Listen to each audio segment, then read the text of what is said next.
football ak ñu am ci ay ci football de 3 à mois. Je pense que précédemment on l'a fait 2 fois. Et moo taxoon sax peut-être ñu jox ñu peut-être notion de favori ñun ak ñoom. Et je pense que aussi ñu ci jàngat mooy match la boo xamante ni tey jii mënoon xalaat ni Sénégal day ñëw taxaw def bloc médian def bloc bas parce que dañ naan Brésil am na équipe boo xam ne sur les transitions c'est dangereux mais teewul loolu lépp liñ si gën a mën a jàngat mooy entraîneur bi ak ay joueurs am ñëw nañ di préparer Coupe d'Afrique ak seen ay idée bu clair bi mooy lan mooy des sorties de balle très propres depuis derrière et ñu am aussi benn équipe boo xam ne nekk suñu kanam boo xamante ni aussi bi yoon bañ na loolu si bañ loolu boobu indi nañu ay jafe-jafe ba nga xamante ni mujj gi moom mooy jël raw gàddu bi léegi enseignement bi ñu ci def mooy est-ce que toujours devant n'importe quelle équipe da ngay dem ak say idées et si loolu je pense que parfois aussi ce qu'on faisait nous une sortie à 3 xam ni référence c'était toujours à chaque moment par des de sortir le ballon pour faire le jeu. À un certain moment, les Brésiliens ont tout de suite compris que le centre que nous avons, le milieu défensif que nous avons sur les sorties de balle, c'est un gaucher.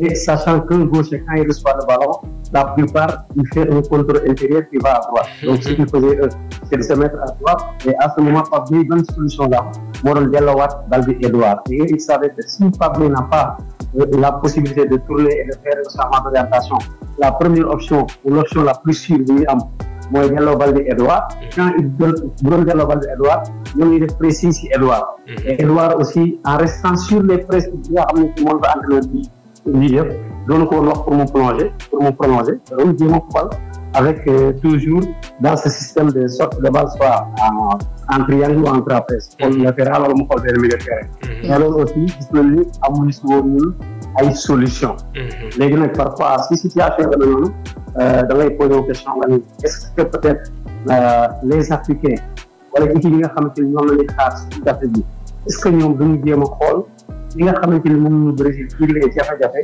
pour ñoom ñu indil ñu ay jafe-jafe noonu. mais si loolu l'entraîneur il est assez intelligent da nga xamante ni comme ni ñu wax rek toujours baax na nga am des variantes dans ton animation offensive. Tey par exemple si je vois que moi les sorties de balle que je fais c'est dans l'axe de nos buts, c'est dangereux. Peut-être prochainement, dinaa jéem a def ce qu'on appelle des sorties de balle trapèze, c'est-à-dire fexe ba nga xam quand mes deux axes pour le ballon fexe ba mes latéraux xaw wàcc tuuti pour ma aspirer l'équipe adverse pour jouer en profondeur. Wala boog parfois des sorties de balle en diagonale. Et même dans cette notion de sortie en diagonale, je pense que l'entraîneur a un peu vu. Moi, peut-être, vous devez digression contre Kenya, il a essayé de faire des sorties à 3 plats avec 3 défenseurs ou les sorties de balle. C'est sûr que si Christian RLM, voilà, peut-être sur les excentrés qui sont en position d'excentré intérieur, c'est-à-dire qui rentrent à l'intérieur. Donc, zone bien faire des balles contre Kenya, de boxe, si zone bien faire des balles contre le Brésil. Parce que quand tu perds le ballon contre le Brésil, si c'est bien, si c'est dans la c'est dangereux. Et vous voyez contre Kenya, on dit à chaque fois c'est sur les côtés. Beaucoup plus loin de nos zones. Les côtés, de sorte que nous récupérons aussi dans le danger.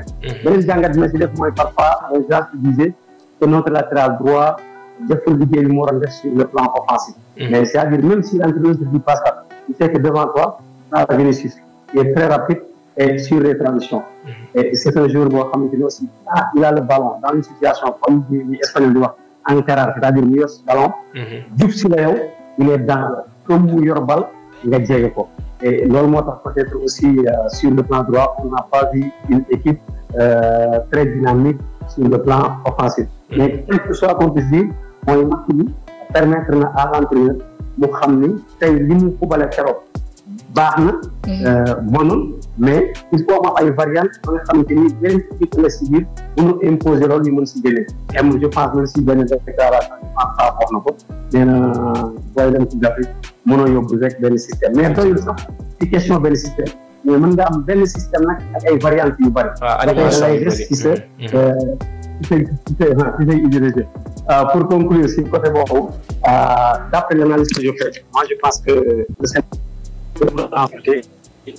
Arrête d'utiliser ChatGPT et Canva comme des jouets pour enfants. Voici comment les utiliser correctement. Soyons honnêtes. 4-2-3, c'est-à-dire avec... Vous me recevez, je pense? Oui, c'est bon. Bon, ça a un peu coupé, mais là, c'est bon. Je pense qu'il serait toujours mieux de partir avec 2 pivots défensifs et un volant devant eux. Et je pense que ça va nous permettre d'avoir un équilibre offensif et défensif. Et que si Boba, le rôle du Guinée, que soit de faire par exemple 3 milieux comme l'autre jour, avec un papier un tout petit peu lent, c'est pas parce que le papier est lent, c'est-à-dire c'est l'adversaire a compris son jeu et quand il a le ballon, il le met en sandwich. Mais sinon, papier, on sait que le football espagnol est tellement vivace que on ne peut pas football 6 en Espagne, on ne peut pas Sénégal. Mais c'est-à-dire, moi, je préférais toujours qu'on parte sur 2 pivots pour assurer l'équilibre offensif et défensif. Et là, on va permettre même si vous am nga ku nekk Vinicius bu nekk si sa côté latéral su fekkee sa latéral monte na un des pivots moo ko pousser vers si côté boobu nga xamante ni transition yi bi équipe du Brésil wala équipe mënti doon dina si mën a gaañ lu bari. Alors coach ñun dañoo nekk di souri ci plateau bi parce qu'on avait nos questions relance mais bu ci nekk yaa ngi koy dugalaale mais on veut juste nga ñëwaat ci li nga wax noonu muy double pivot yi mais cette fois-ci en nous disant par exemple le fait qu'on ait choisi Sadio Mané pour mu jouer au front de l'attaque la dañu fa yow nan nga ban jàngat nga am ci loolu noonu ak système à 3 défenseurs bi est-ce que mooy tey jii nii système alternatif boo xam te dañ ko war a yóbbu système alternatif plutôt excusez-moi moom la ñu war a yóbbu ci Coupe d'Afrique des Nations. Très bien, le cas de Sadio, pour moi l'idée était parfaite si on avait tout de suite cette variante d'aspirer l'équipe adverse dans le pressing et de jouer en profondeur avec lui. Et je pense que si cette idée était de mise, parfait. Parce que je pense que Sadio est assez intelligent pour ses déplacements. Sauf qu'à un certain moment aussi, l'équipe adverse n'avait pas accepté cette niveau Sénégal bëgg aspirer moom xamoon na loolu ba nga xamante ni aussi il prévoyait ça c'est-à-dire football noonu la c'est-à-dire da ngay teg benn mbir l'adversaire lire ko indi ay solution.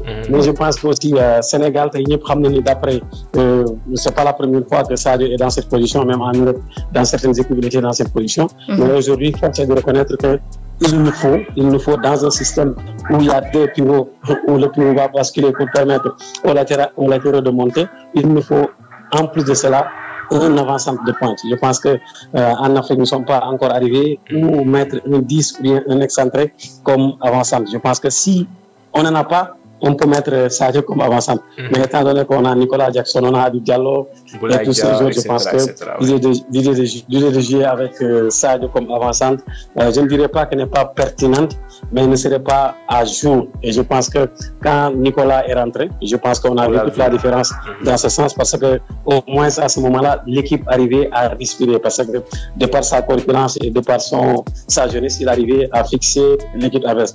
Pour en revenir sur l'autre système, un système à 3, je pense qu'il y a une équipe durant le mondial, je pense 2018, à savoir Belgique, qui en avait joué et qui avait fait long feu.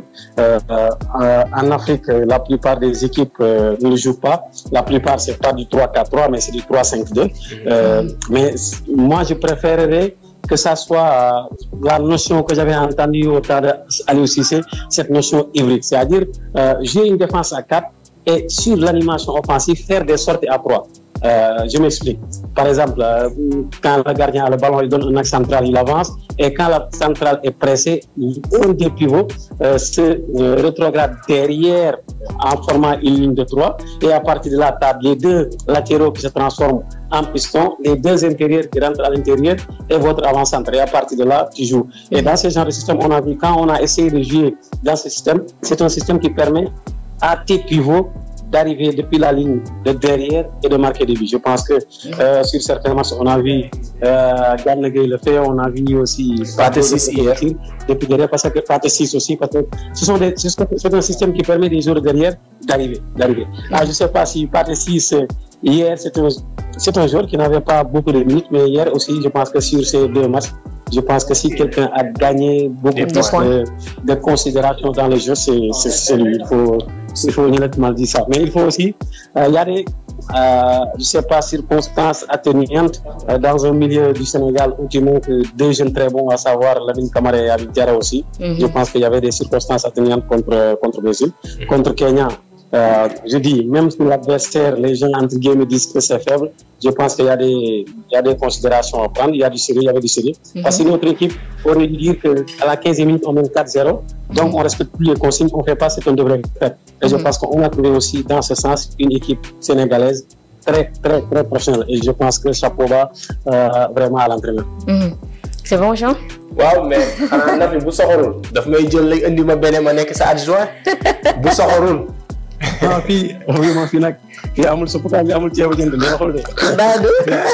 xam naa loolu xam naa ni namm nga Sénégal billaay walaay. te ñun kay yi xam nga waaw dañu bëgg ceeb bu neex. non mais nag sincèrement c'est un pays très tranquille. avec des gens très très très disciplinés. Sur le plan du football je sais que Sénégal rawee na leen lu bari mais ñoom aussi dans ce sens ñi ngi góorgóorlu quoi. ñu ngi def ay effort. merci beaucoup coach Cheikh Gueye merci beaucoup kontaan nañ bu baax a baax xam nga li moo tax ñuy insister def nañ round up fu mu ne nii bu ñu neexee yamale fi émission non mais amul benn problème merci beaucoup merci après je vais vous envoyer la facture de toute façon. d'accord la facture d'accord Amina Diagne il faut nga dagg congé nga ñëwaat inchallah. merci coach. Merci beaucoup coach Cheikh Gueye donc moom moo nekkoon à l'autre bout du fil depuis Bénin mu ñu doon analyser li nga xamante moom moo di performance